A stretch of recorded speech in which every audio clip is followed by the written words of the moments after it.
하나님의 말씀을 함께 보겠습니다. 신약성경 요한복음 2장 13절에서 22절까지의 말씀입니다.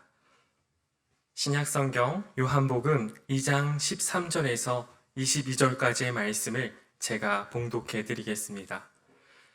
유대인의 유월절이 가까운지라 예수께서 예루살렘으로 올라가셨더니 성전 안에서 소와 양과 비둘기 파는 사람들과 돈 바꾸는 사람들이 앉아 있는 것을 보시고 노끈으로 채찍을 만드사 양이나 소를 다 성전에서 내쫓으시고 돈 바꾸는 사람들의 돈을 쏟으시며 상을 엎으시고 비둘기 파는 사람들에게 이르시되 이것을 여기서 가져가라. 내 아버지의 집으로 장사하는 집을 만들지 말라 하시니 제자들이 성경 말씀에 주의 전을 사모하는 열심이 나를 삼키리라 한 것을 기억하더라. 이에 유대인들이 대답하여 예수께 말하기를 내가 이런 일을 행하니 무슨 표적을 우리에게 보이겠느냐. 예수께서 대답하여 이르시되 너희가 이 성전을 헐라. 내가 사흘 동안에 일으키리라. 유대인들이 이르되 이 성전은 46년 동안에 지었거늘 내가 3일 동안에 일으키겠느냐 하더라. 그러나 예수는 성전된 자기 육체를 가리켜 말씀하신 것이라. 죽은 자 가운데서 살아나신 후에야 제자들이 이 말씀하신 것을 기억하고 성경과 예수께서 하신 말씀을 믿었더라. 아멘.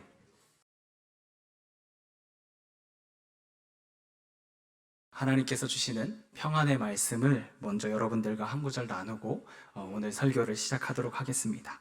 마가복음 5장 34절의 말씀인데요. 예수께서 이르시되 딸아 내 믿음이 너를 구원하였으니 평안히 가라. 내 병에서 놓여 건강할지어다. 아멘.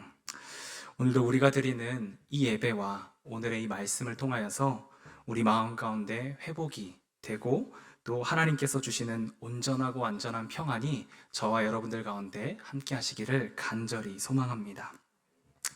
엊그제 제가 이제 출근을 하다가 휴대폰을 이렇게 보는데 우연히 서클 하우스라는 TV 프로그램을 잠깐 보게 되었습니다. 이 프로그램은 이제 오은영 박사님과 여러 연예인들이 나와서 젊은 청년들, 일반인 청년들을 게스트로 초대해서 그 청년들이 어떠한 마음을 가지고 있고 또 어떤 고민과 어떤 문제들을 가지고 있는지를 들으면서 그 마음에 공감해 주기도 하고 그들을 위로해 주기도 하고 그들의 마음을 치료해 주기도 하는 그런 프로그램이었습니다.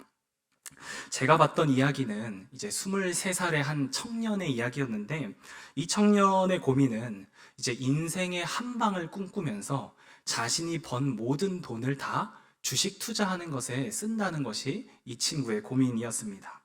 이 청년은 자신이 이제 행복한 삶을 살기 위해서는 꼭 돈을 벌어야겠다라고 생각을 했고 초등학생 때부터 돈과 경제에 대해서 공부를 하기 시작했고 고등학생이 되었을 때는 자신이 쓸만한 그런 그 생활비를 제외하고는 전부 다 그 저축을 하는 것이 아니라 주식 투자하는 것에 다 사용을 했다라고 이야기를 합니다.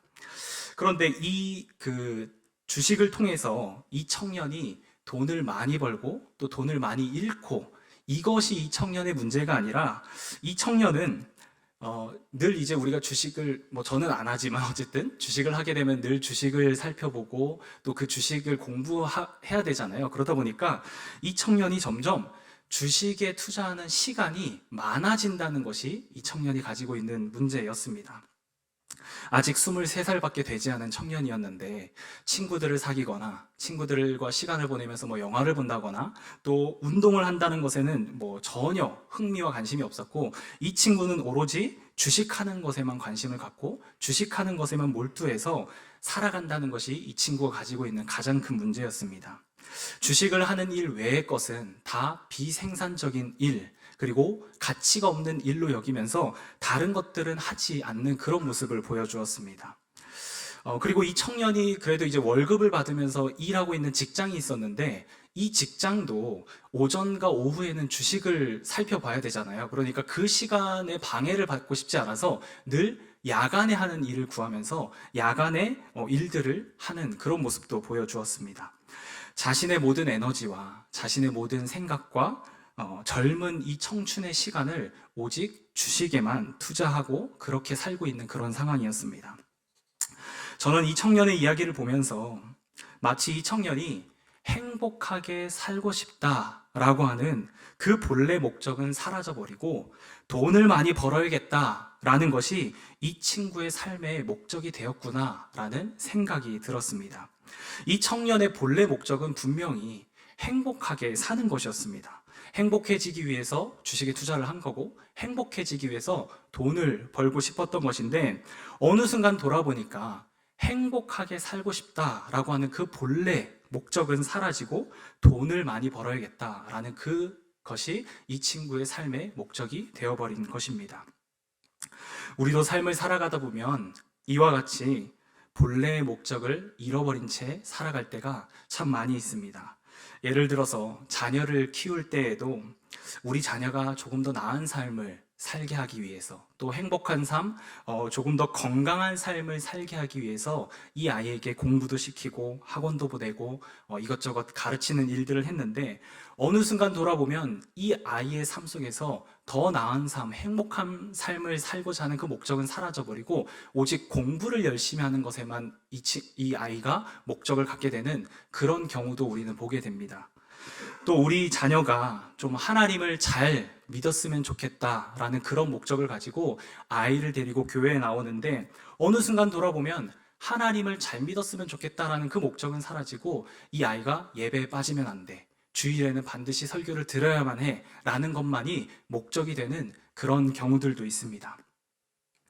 본래 목적이 사라지고 그 목적이 변질되는 순간 우리는 우리 삶의 방향성을 잃어버리기도 하고 그 목적의 자리에 잘못된 것들을 채워 넣기도 합니다.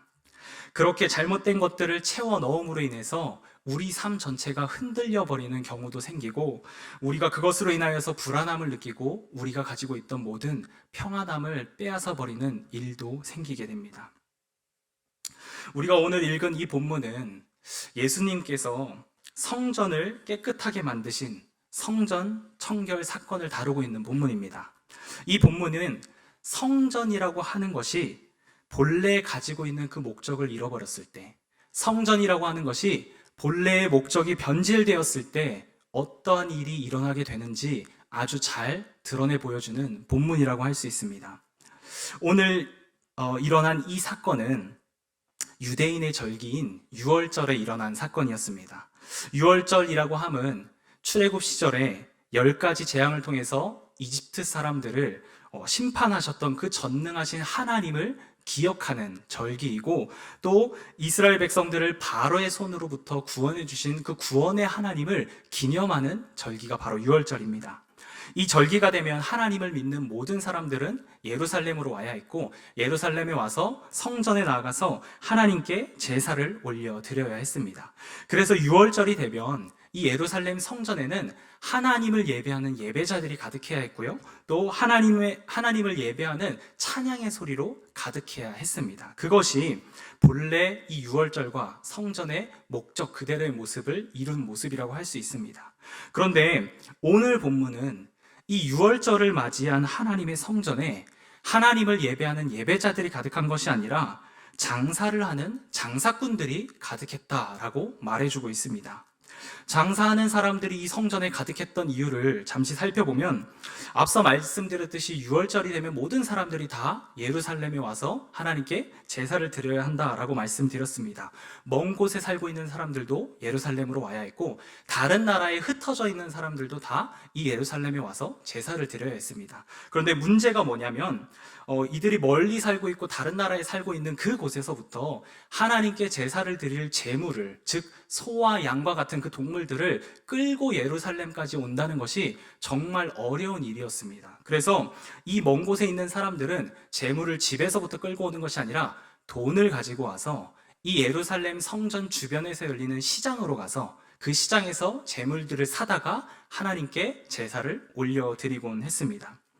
그런데 이 예수님 당시에 가야바라고 하는 대제사장이 있었는데 이 대제사장 가야바가 성전 밖에서 열렸던 그 시장을 성전 안으로 들여오게 합니다.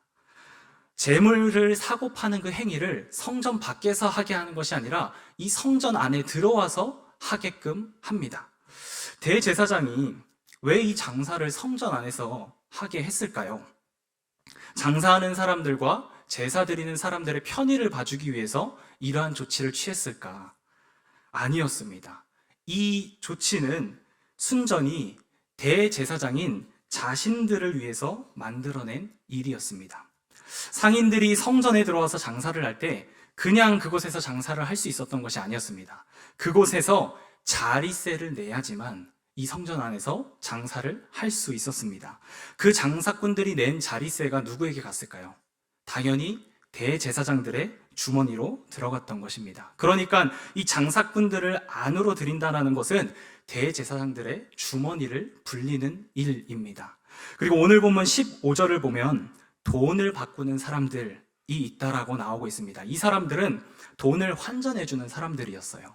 그래서 각 이스라엘 백성들이 각자 지역에 살고 있던 돈이나 다른 나라의 돈을 가져왔다라고 해서 그 돈을 성전에 낼 수가 없었습니다. 왜냐하면 이 성전에 돈을 낼 때는 세겔이라고 하는 그 돈을 내도록 정해져 있었어요. 그러니까 다른 나라의 돈을 가지고 왔을 때는 이 세겔로 환전을 해야 했습니다. 그런데 환전을 할 때 뭐가 발생할까요? 환전 수수료 같은 게 또 발생을 하겠죠. 이렇게 발생하게 된 환전세도 고스란히 다 이 대제사장들의 주머니로 들어갔던 것입니다. 대제사장들이 자신들의 이익을 위해서 거두어들인 이 모든 돈들은 이스라엘 백성들이 힘들게 벌어서 정성껏 하나님께 드린 헌금이었습니다. 특히나 14절을 보시면 장사하는 일 중에 또 비둘기를 파는 사람들이 나와 있다라고 되어 있는데, 구약의 율법을 보면 하나님께 제사를 드릴 때 이 비둘기를 드리는 사람들은 가장 가난하고 능력이 없고 가장 사회적 약자에 속한 사람들이 드리는 제물이 바로 이 비둘기였습니다. 그 사람들이 정말 어렵게 돈을 모아서 정성스러운 마음으로 비둘기를 사서 그것을 하나님께 제사를 올려드린 것인데, 대제사장들은 그 돈들까지도 다 자신들의 이익을 위해서 거두어 드린 것입니다. 자신들의 이익을 위해서, 자신들의 배를 불리기 위해서 대제사장들이 이 성전 안으로 시장을, 상인들을 끌어들이게 된 것입니다. 오늘과 같은 사건을 다루고 있는 마가복음 11장 17절의 말씀을 보면요, 예수님께서 이 성전을 향해서 만민의 기도하는 집이라고 아주 분명하게 말씀하고 있습니다. 만민의 기도하는 집이라는 것은, 이 성전이라고 하는 것이 본래 하나님을 찾고자 하는 사람들, 하나님의 뜻을 구하고 하나님의 음성을 듣고자 하는 사람들이 모이는 곳이 바로 성전이라는 의미이고, 자신의 아픔과 자신의 고통을 하나님 앞에 내어놓았을 때 하나님의 치유의 손길로 회복을 경험하고 하나님이 주시는 평안을 누리는 곳이 바로 성전이라고 예수님께서 말씀하고 있는 것입니다. 장사하는 사람들과 이익을 취하려는 그 사람들이 가득한 곳이 성전이 아니라 모든 사람들이 나와서 기도할 수 있는 곳, 그리고 그곳에서 하나님께서 주시는 평안을 누릴 수 있는 곳이 바로 성전이라는 것을 아주 분명하게 말해주고 있는 것입니다. 유월절이라는 절기는 하나님을 예배하기 위한 절기입니다. 그리고 성전이라고 하는 곳은 하나님을 예배하기 위한 장소입니다. 그런데 이 대제사장들로 인하여서 유월절과 성전이 본래의 목적을 잃어버리고 그 본질이 변하게 되어버린 것입니다. 그렇게 성전 본래의 목적을 잃어버리게 되자 성전 안에는 하나님을 예배하는 예배자들로 가득한 것이 아니라 이익을 취하고 없는 자들의 돈까지도 빼앗아가는 그런 사람들로 가득 차게 된 것입니다. 성전 본래의 목적을 잃어버리게 되자 성전 안에는 하나님께 영광을 돌리고 하나님을 찬양하는 소리들로 가득한 것이 아니라 부당한 이익을 취하려고 악착같이 장사하려는 사람들의 소리로 가득하게 된 것입니다. 성전 본래의 목적을 잃어버리게 되자 성전 안에는 하나님께서 구원해 주신 감격과 베풀어 주신 은혜로 인하여서 감사와 기쁨과 평안을 누리는 사람들로 가득하게 된 것이 아니라 돈이 없어서 좌절하고 낭망하고 평안을 잃어버리는 그러한 사람들로 가득하게 된 것입니다.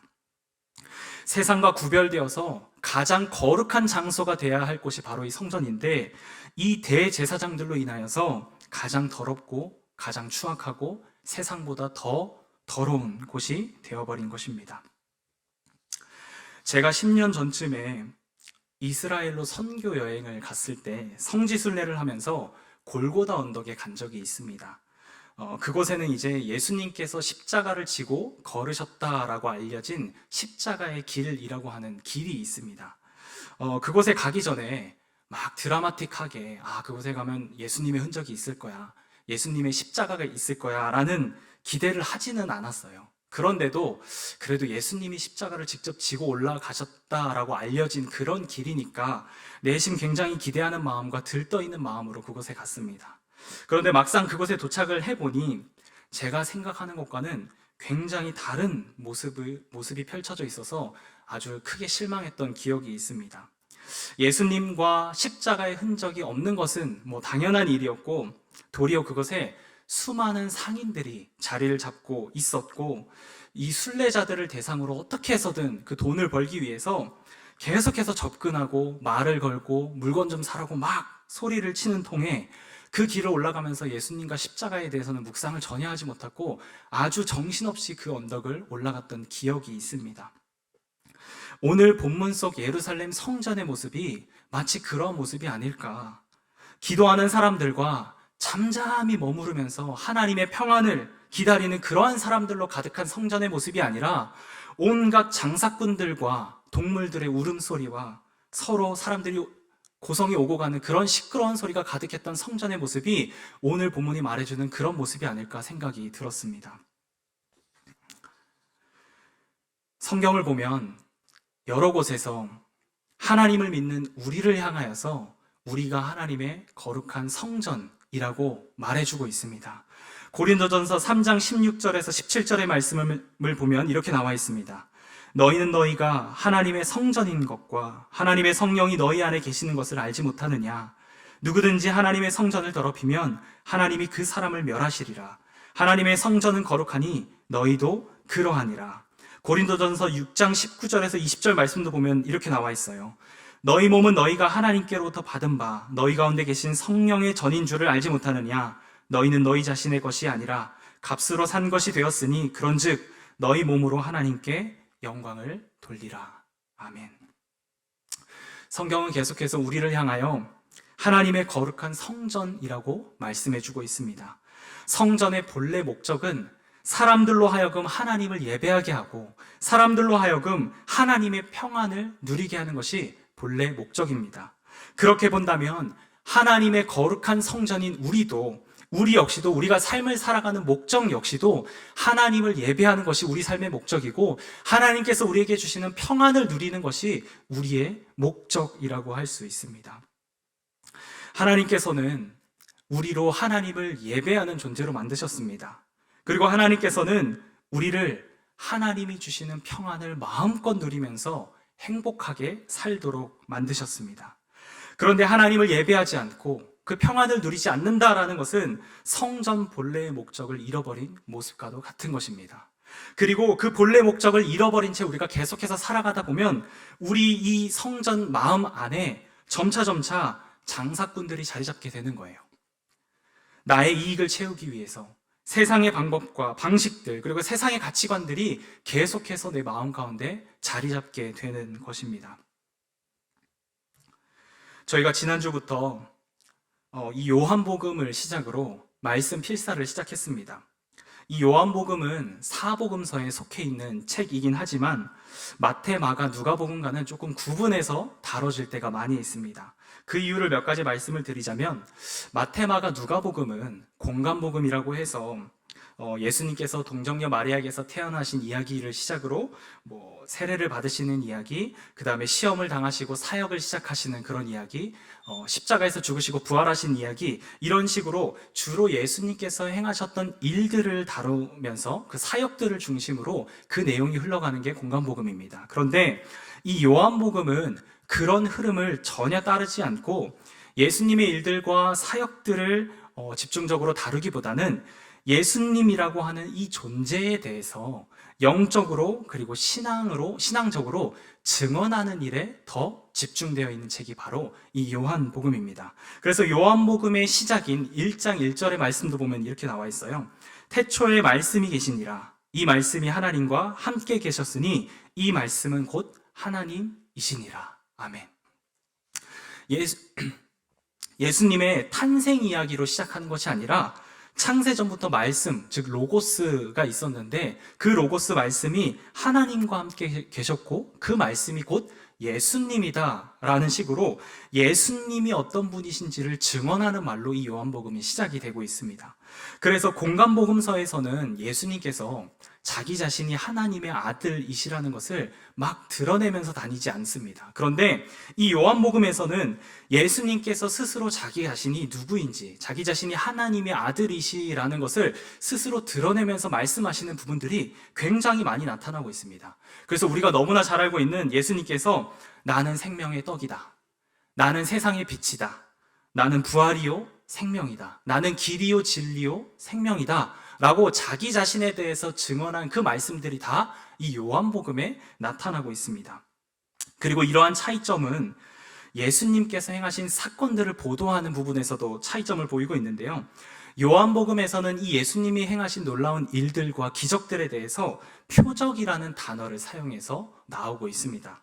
표적이라는 것은 이 놀라운 기적들과 사건들이 그냥 일어난 것이 아니라 모두 다 예수님께서 누구이신지를 드러내기 위해서, 예수님의 정체성을 드러내기 위해서 발생한 사건들이라는 것입니다. 단순히 하나의 사건으로, 단순히 하나의 기적으로 묘사가 되는 것이 아니라 표적으로서 하나님이 누구인지, 하나님이 어떤 존재인지를 드러내기 위해서 이 사건들이 다 일어났다라는 것입니다. 그러한 관점으로 오늘의 본문을 본다면 이 예수님께서 성전이 더럽혀진 모습을 보시고 아주 분노하시면서 이 성전을 깨끗하게 하신 이 성전 청결의 사건도 그냥 단순한 사건이 아니라는 것입니다. 이 사건이 예수님께서 어떤 존재인지, 예수님께서 어떠한 분이신지를 드러내 보여주는 사건이라는 것입니다.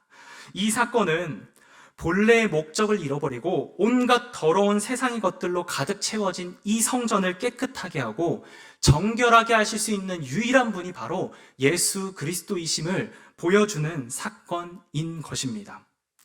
하나님의 거룩한 성전인 우리가 본래의 목적을 잃어버리고 하나님을 예배하지 못하고 하나님께서 주시는 평안을 누리지 못할 때, 그리고 우리 안에 세상의 것들로 가득 채워졌을 때 그 우리의 몸과 마음을 정결케 해주실 수 있는 분은 오직 예수 그리스도밖에 없다라는 것을 말해주고 있는 것입니다. 우리가 하나님을 예배하는 삶, 하나님께서 주시는 평안을 누리는 삶, 성전 본래의 목적대로 살아가는 그러한 삶을 살기 위해서는 반드시 우리 마음 가운데 성전을 정결케 해주시는 예수 그리스도로 가득 채워야만 하는 것입니다. 날마다 하나님과 깊은 교제를 나누며 예수 그리스도를 우리 마음 가운데 가득 채울 때에야 우리는 본래 성전의 모습을 회복할 수 있는 것입니다. 우리가 가지고 있는 신앙, 그리고 믿음이라고 하는 것은 언제나 과정이라고 할 수 있습니다. 이 믿음이라고 하는 단어가 신구약 성경에 나와 있는 것을 찾아보면 대부분 다 동사로 쓰여져 있습니다. 동사로 쓰여졌다라고 하는 것은 이 믿음과 신앙이라고 하는 것이 어느 한순간에 딱 갖게 되었다라고 해서 끝나는 것이 아니라 지속적으로 유기적으로 움직이는 과정에 있다라는 것입니다. 우리가 하나님과 교제하지 않고 우리 마음 가운데 예수님을 가득 채우지 않은 채 살아가게 된다면 우리의 믿음과 신앙은 자연스럽게 약해지고 얕아질 수밖에 없습니다. 그리고 성전 본래의 모습대로 살아갈 수가 없습니다. 그런데 반대로 우리가 날마다 하나님과 깊은 교제의 관계 속에 있고 날마다 우리 마음 가운데 예수님으로 채우게 될 때 우리의 믿음과 신앙은 날로 날로 강해지고 견고해지게 되는 것입니다. 그리고 그 믿음을 중심으로 우리는 성전 본래의 삶을 살아갈 수가 있는 것입니다. 그렇기 때문에 우리가 갖는 이 신앙은 과거보다 현재가 중요한 것입니다.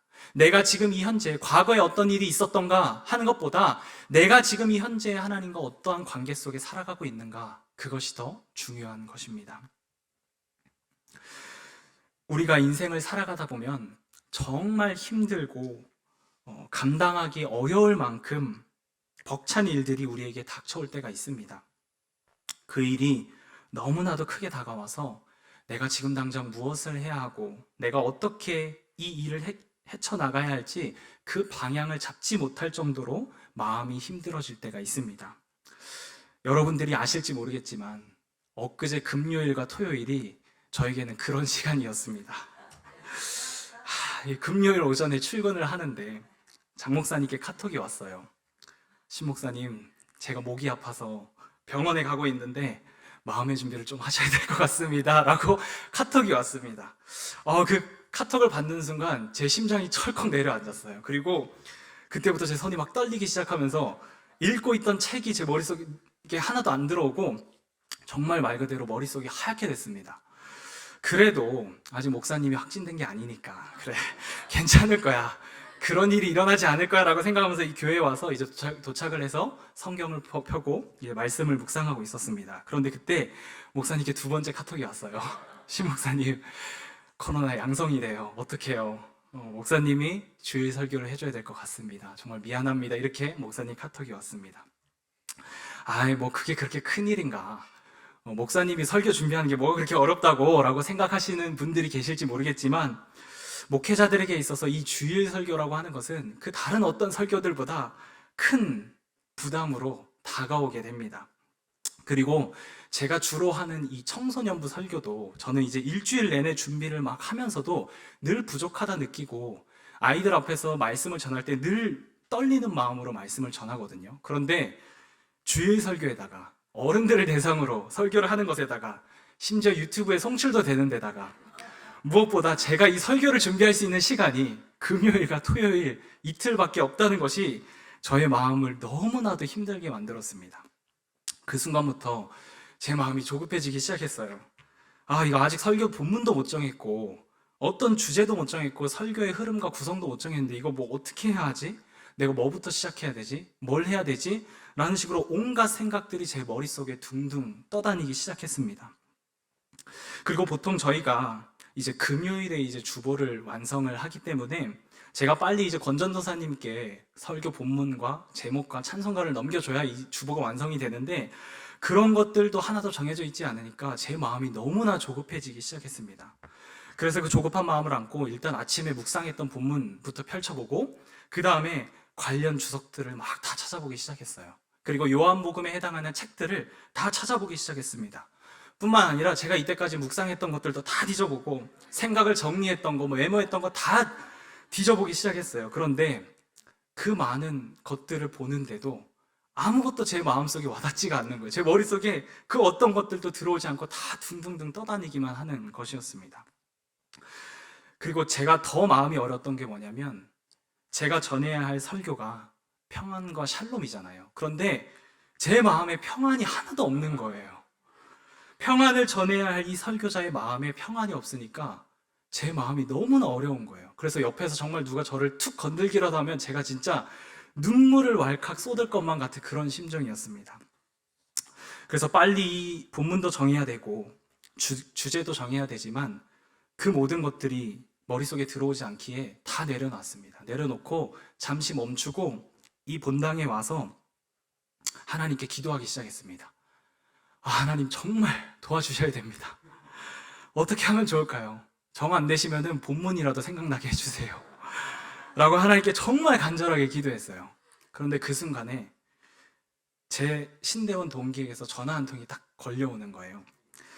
이 동기가 어떤 동기냐면 저희 교회와 비슷한 그 규모에서 사역을 하고 있는 동기인데 얼마 전에 담임 목사님께서 코로나에 걸려가지고 이 동기도 급하게 설교를 준비해서 주일 설교를 대신했던 그런 동기였습니다. 그래서 제가 이 상황이 됐을 때 제일 먼저 이 동기에게 전화를 할까 말까를 고민하다가 너무 마음이 다급하니까 전화하는 것도 그냥 포기했었거든요. 그런데 이 동기가 전화가 온 거예요. 다른 일로 전화가 왔지만 제가 이 동기에게 이 상황을 다 설명을 했습니다. 그러자 동기가 제 이야기를 들으면서 제 마음에 너무 공감을 해주면서 정말 힘들겠다라고 이제 이야기를 해주면서 저에게 한마디를 툭 던져줬는데 그 이야기가 저에게는 하나님의 음성처럼 들렸습니다. 그 동기가 저에게 뭐라고 이야기했냐면 의주야 괜찮아, 예배가 예배될 수 있게 하나님께 기도해.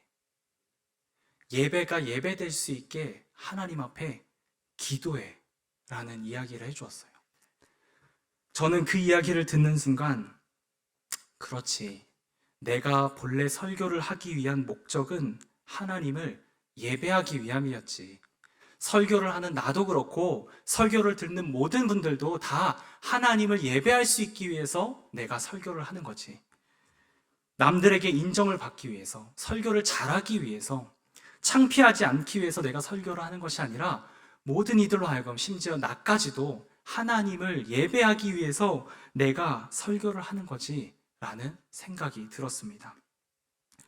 제가 설교를 하는 본래 목적은 하나님을 예배하게 하기 위함이었는데 그 목적을 잃어버리게 되자 저는 설교를 잘하기 위해서 노력을 했고 인정받기 위해서 노력을 했고 실수하지 않기 위해서 주석책을 보고 자료를 수집하고 그러한 기술적인 것들로 설교를 채워 넣으려고 했던 것입니다.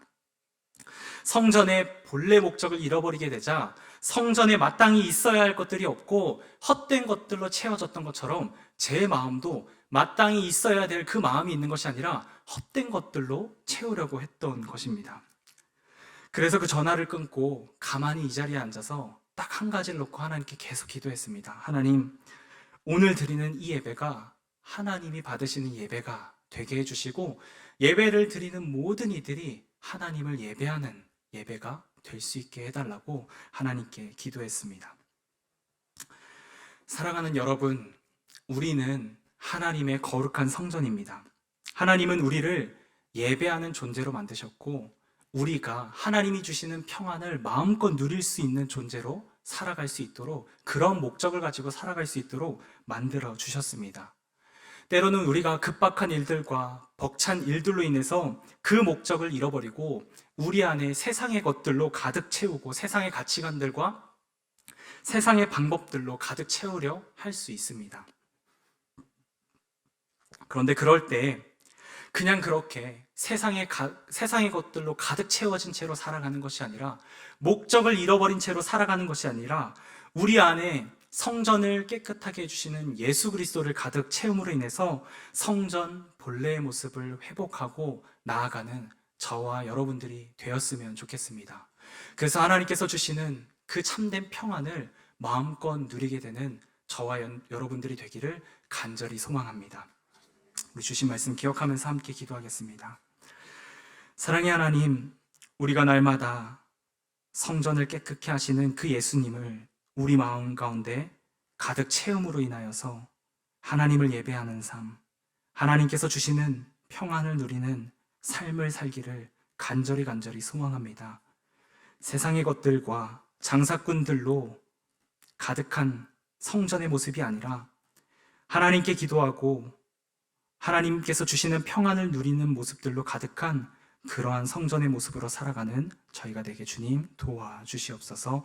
주님께서 그렇게 일하시고 그렇게 행하실 것을 기대하며 감사드리며 예수님의 이름으로 기도드립니다.